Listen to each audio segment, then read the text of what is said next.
Hi guys, it's Louisa, and in today's video I'm going to be decluttering my bookshelves. I'm Will Smithing it. Fun fact about me is I actually used to be a super fast reader when I was a kid, but then I got to high school and college, and trying to read books and get them done by a deadline was very difficult for me, and I became a super slow reader, also because I was terrified that I would miss an important detail. So I reread sentences all the time, and it takes me forever to finish reading books.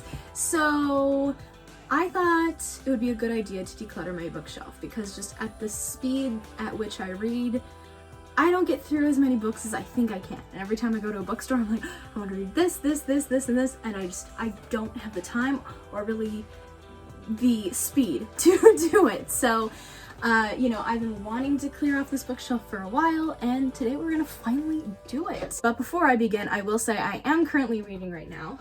I am currently reading Bad Blood by John Carreyrou, words, from the library of my dad. My dad loaned this one to me. It's really good. It's about the company Theranos and all of that jazz. So I am reading right now. My goal for 2021 is to read one book a month, so 12 books this year. So we're working on it, slowly but surely. And now let's get to the decluttering, because we got a lot to do. So this is the state of my bookshelf, or bookshelves, right now.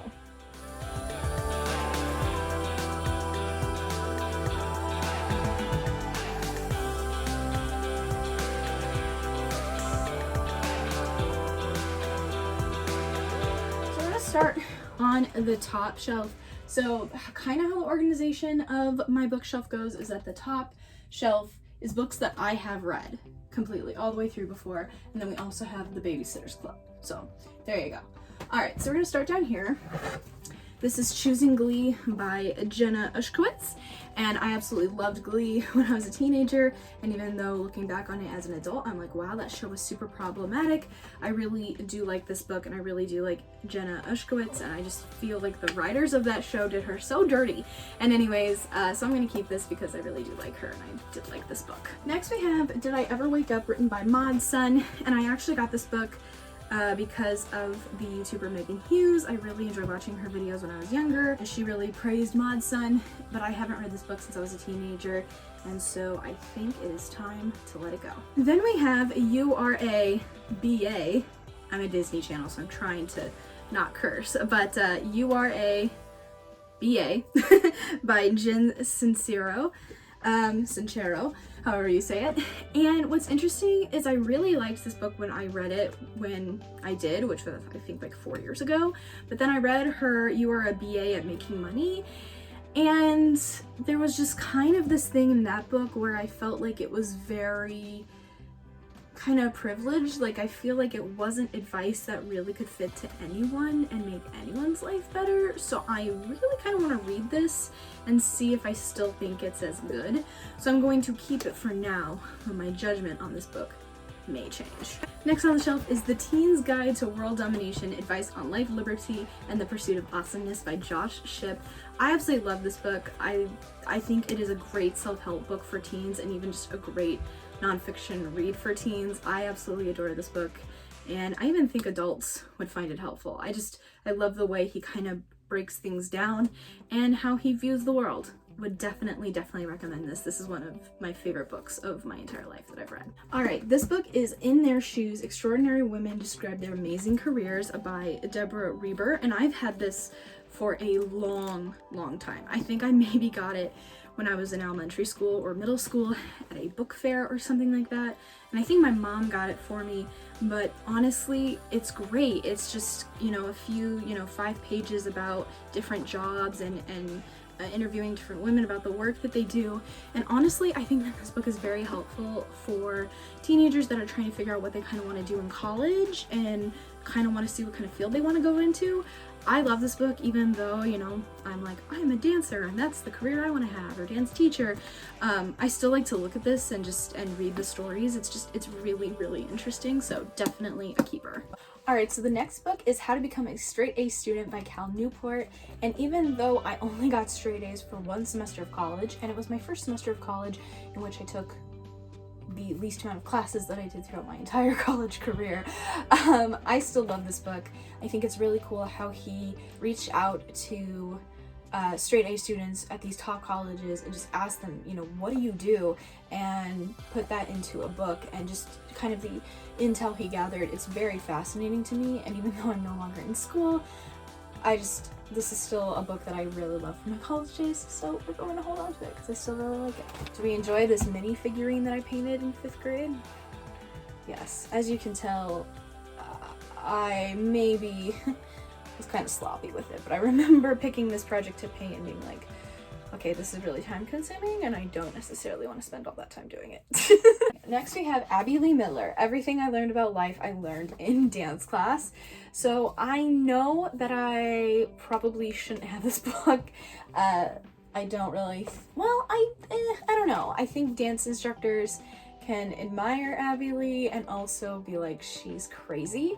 But I got this book, I read this book when I was someone who watched Dance Moms, and it was before I said I really wanted to be a dance teacher.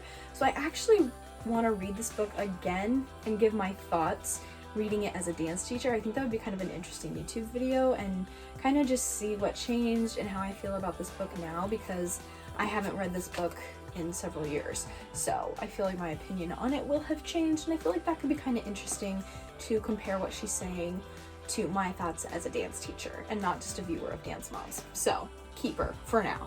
The Princess Saves Herself in this one by Amanda Lovelace. These are really cool poems, and just I really like them, so this is a easy keeper. Can you tell I like a lot of nonfiction? Next up is Leave Your Mark, Land Your Dream Job, Kill It in Your Career, Rock Social Media by Eliza Licht. And I remember reading this book and I think I gave it like 3 or 4 stars out of 5 on Goodreads. It's just not my favorite book that I've read. And it was really hard because kind of her claim to fame was this social media account, this Twitter account that is no longer available to see. And I didn't really experience it in its heyday at its prime. So to me, I just feel like this book just didn't really kind of do it for me. So I believe I will be letting this one go. Next is I Am That Girl by Alexis Jones. And I really like this book. I feel it's a great book for women. It's really empowering, and it's really nice. I enjoy this book, and yeah, that's a keeper for the time being. Now we have Constructive Wallowing, How to Beat Bad Feelings by Letting Yourself Have Them by Tina Gilbertson. This wasn't a bad book by any means, but I read it some years ago and I don't feel the need to read it again, so that's gonna be let go of. Then we have A Work in Progress by Connor Franta. Now, I like Connor Franta, don't get me wrong, but I am not like one of his top subscribers. Like, I am not someone that is a Connor Franta fanatic. Like, I absolutely watch every single video of his. But I love this book. I love the pictures. I love how it's laid out. I just think it's really fascinating, and I really, really like it. It's been a while since I've read it, so I'd be curious to like read it now and see if I still think it's one of my favorites, especially since I haven't followed his career that closely, but I really do like him, so I would be curious. But this is a keeper. I really love this book. And then we have If You Have to Cry, Go Outside and Other Things Your Mother Never Told You by Kelly Catrone. So the reason I got this book is because Kelly Catrone was a judge for 2 seasons? 3 seasons? I can't quite remember how many seasons of America's Next Top Model, and I absolutely loved that show when I was a teenager. And now it's a good thing, because I feel like we as a society are looking back and going, maybe a lot of those things weren't okay, and a lot of scrutiny has come to America's Next Top Model, and a lot of people are like, that show was pretty problematic. But I remember I got this book because Kelly Catrone was one of the judges, and I was curious to hear her thoughts.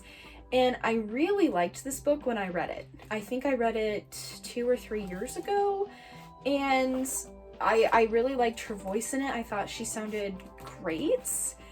And this is another one where I really liked it, but now after hearing things about America's Next Top Model and whatnot, and how maybe that show really wasn't okay doing the things it was doing at the time, and kind of the fact she was a judge and maybe kind of said some comments that maybe weren't okay to say to contestants.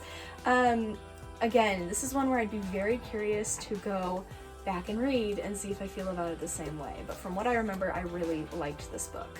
I do think it's really interesting how I feel since 2020 there has been this huge shift in just kind of what I've read, especially in self-help, because the concept of privilege has really been made aware to me, and I think that has really changed a lot of my perspective on the self-help genre, which is the genre I have loved and read the most since I was like a preteen. So I just think that's really interesting, and now I'm like, oh, like I really loved this book, but I kind of feel like I need to go back and reread it because I don't know if it should be a book that I really liked. You know what I mean? I don't know. It's just a fascinating concept for me. This is another one. This is The Secret Hero by Rhonda Byrne. And I actually just watched a YouTube video recently, and I will have it linked in the description because I thought it was very interesting. But it was talking about how the secrets may not be maybe the best thing. It might be kind of a scam sort of thing. And it was a very interesting video. I'm someone who, my mom really liked The Secret and everything like that, and so I watched it when I was younger, and I do think that the law of attraction, you know, is very powerful, and I do think that it can be used to elevate your life, but I don't think it's the end-all be-all, and that's kind of what is suggested in The Secret. And so this is not the secret book, this is kind of like an off thing, and it's basically quotes from like top people in their fields that are considered, that use the law of attraction or whatever, and it's a lot of quotes, and it's pretty inspirational. I liked this book when I read it, which again was like 2 years ago. And again, now that I've watched that YouTube video about, maybe The Secret is a little, questionable in its views, I'm like, should I reread this again? But I'm such a slow reader. When am I gonna have time to reread these books? I don't know, but okay, I guess we'll keep it for now. This is a self-help book that I don't think is problematic and has stayed unproblematic, but watch someone send me a news article and be like, no, that's very problematic. And I'll be like, dang it. But this is Yoga Girl by Rachel Brathan, and I love this book. Again, I read it a while ago, but Rachel, I do follow her on Instagram and social media, and I just feel like she's lovely. I feel like her aura is really nice, and she's just in this book, and just through her social media. I mean, I know you don't really necessarily know a person just by reading their book and following them on social media, but she seems like just a really calm, down-to-earth person, and someone you'd want to be friends with, or just like someone you'd want to talk to. And so I really did enjoy this book, even though I don't do yoga. So this is a keeper. We have this awesome gym short that I won in a giveaway. Oh my gosh, I love it.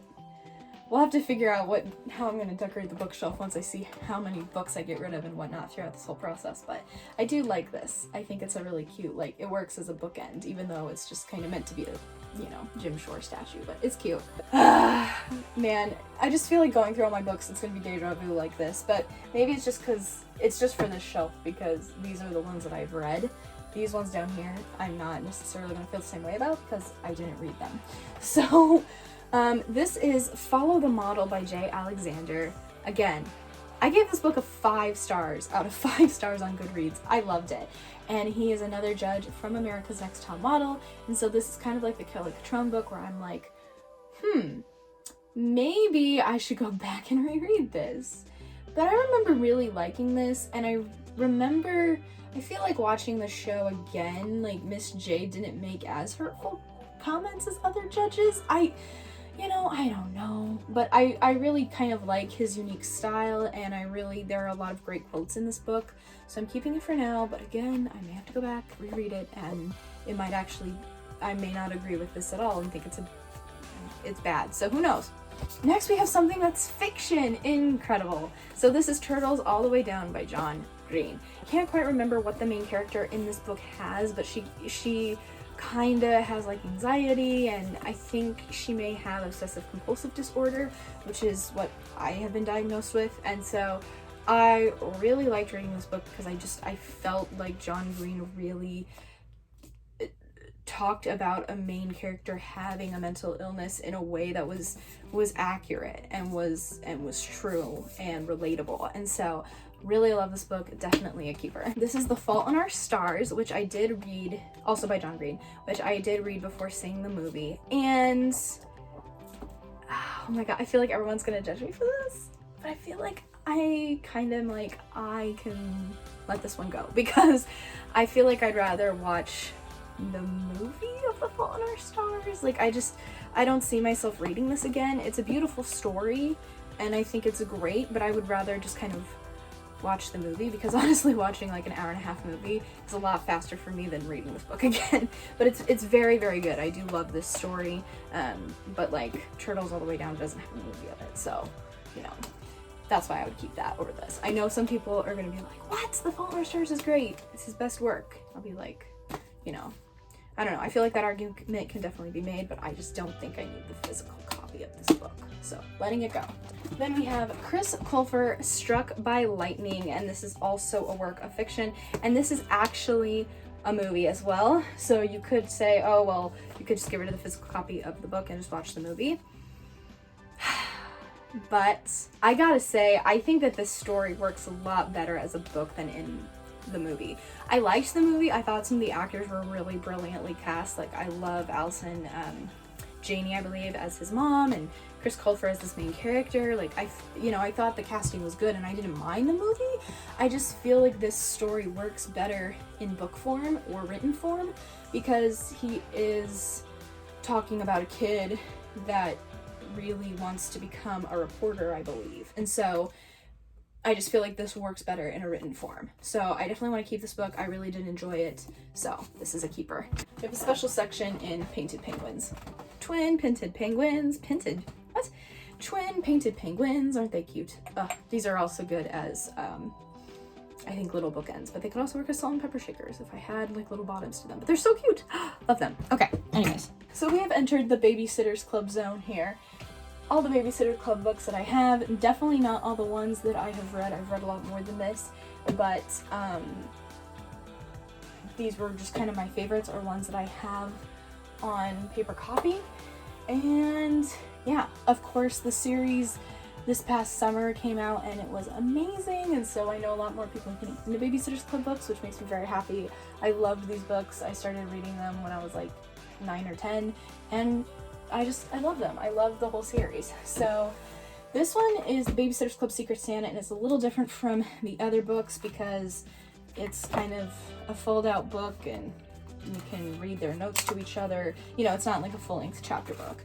So I got this at like Half Price Bookstore a couple of years ago. So this isn't one I read when I was a kid, like really into the series. And I know Christmas just passed. So I really should have given this or away or let go of this past Christmas, but I'm gonna let go of it now. I think someone else, a brand new fan of the BSC, would really enjoy this next Christmas. But you know, it's kind of big and it's pretty short, you know, so I'm gonna let go of this one for another fan to enjoy. Then this is the Babysitters Club Super Special number 14 BSC in the USA. I think this was my first super special that I read, which a super special is a book or a chapter book from all of their perspectives, so they all take turns, as opposed to the normal books, it's just one character throughout most of the books, or through that particular book. I love this. This may be my favorite Babysitters Club book of all time. Love it. 10 out of 10. Never gonna give you up, never gonna say goodbye. Then we have Super Special number 9, starring the Babysitters Club book. Love this one as someone who did community theater as a kid. The Babysitters put on a production of Peter Pan at the, I think it's between the middle school and the high school, like the middle school and the high school do at Stony Brook. So love this book. I've read it a lot. Then we have Super Special number 7, Snowbound, and they all get snowed in in Stony Brook at random locations. But I thought that this book was interesting. It's a great snow day read, so keeping this one. This one is Super Special number 6, New York, New York. Stacy, one of the members of the club, is from New York, and so they go to New York, and it's pretty fun, so keep her. And then Babysitters Summer Vacation, Super Special number 2. They go to summer camp together, and this was actually mentioned in the series this past, the Netflix series that came out this past summer. Then we have just the standard, like, one character books. So we have the Babysitters Club number 67, Dawn's Big Move. Dawn is my favorite Babysitters Club character, so my favorite member of the BSC. So this is where she's deciding whether or not to leave Stony Brook and move to California. So I love that one. Mallory Hates Boys and Gym, number 59. I don't really think they need this one. It's not my favorite. I mean, Mallory just kind of doesn't like boys and gym, you know. There's not much else to be gained out of this, so I think I'm ready to let this one go. Next we have number 57, Dawn Saves the Planet. Love this one. Stars good old Dawn. It's a keeper. Then we have number 56, Keep Out Claudia, and this one is about racism and has some pretty strong themes, and so I think that the message of this book is pretty good, and so I think it's kind of important. So we're gonna keep this one. Stacy's Emergency, number 43. Stacy Just Can't Win. You gotta feel for Stacy. I feel like Stacy's expected to kind of like be this super adult and, you know, she's super sophisticated or whatever, but she's only, what, 13 years old? I don't know. I just feel like there's a lot of pressure, but basically she cracks under pressure and kind of gets super sick. So, you know, I liked this book. I thought it was kind of a good thing for kids to be like, you know, it's okay to be like, I need help. I need help. And I think that that's a good message for kids. Then we have number 39, Poor Malory. I do like this one. It is where Mr. Pike loses his job, and so they're trying to figure out that whole situation. I do like this book. Marianne and the Great Romance. This is when Marianne's dad and Dawn's mother get married. Number 24, Christy and the Mother's Day Surprise. This one's really, really cute. Definitely keeping that one. Little Miss Stony Brook and Dawn, number 15. Again, one starring Dawn. Dawn's my favorite gal, so we gotta keep that one. Then we have number 13, Goodbye Stacy, Goodbye. I feel like these ones are just like super emotional, but you know, I really like them because they're like, oh, they're really good friends, so keep that one. Then we have, oh, this is probably like the best individual Babysitters Club book ever, and it's number 6, Christy's Big Day. It's a banger. Then we have number 5, Dawn and the Impossible 3, Dawn's first book in the series. And then, of course, the book that started it all, number 1, Christy's Great Idea. Of course, that's a keeper. This is where the BSC was formed, so yay. Okay, look at that. Whole shelf. Done. We love it. We are getting rid of 6 books. So that may not seem like a lot, but when you put it like this, that's a significant amount of shelf space. So the little things matter. Anyways, thank you guys so much for watching this video. If you enjoyed, please give it a like. And if you want to see more videos like this, please hit that subscribe button. I upload every Tuesday and Saturday. And if you want even more of me, you can follow me on Instagram at louisa.ruby. Thank you all so much for watching, and I'll see you soon with a brand new video. Bye!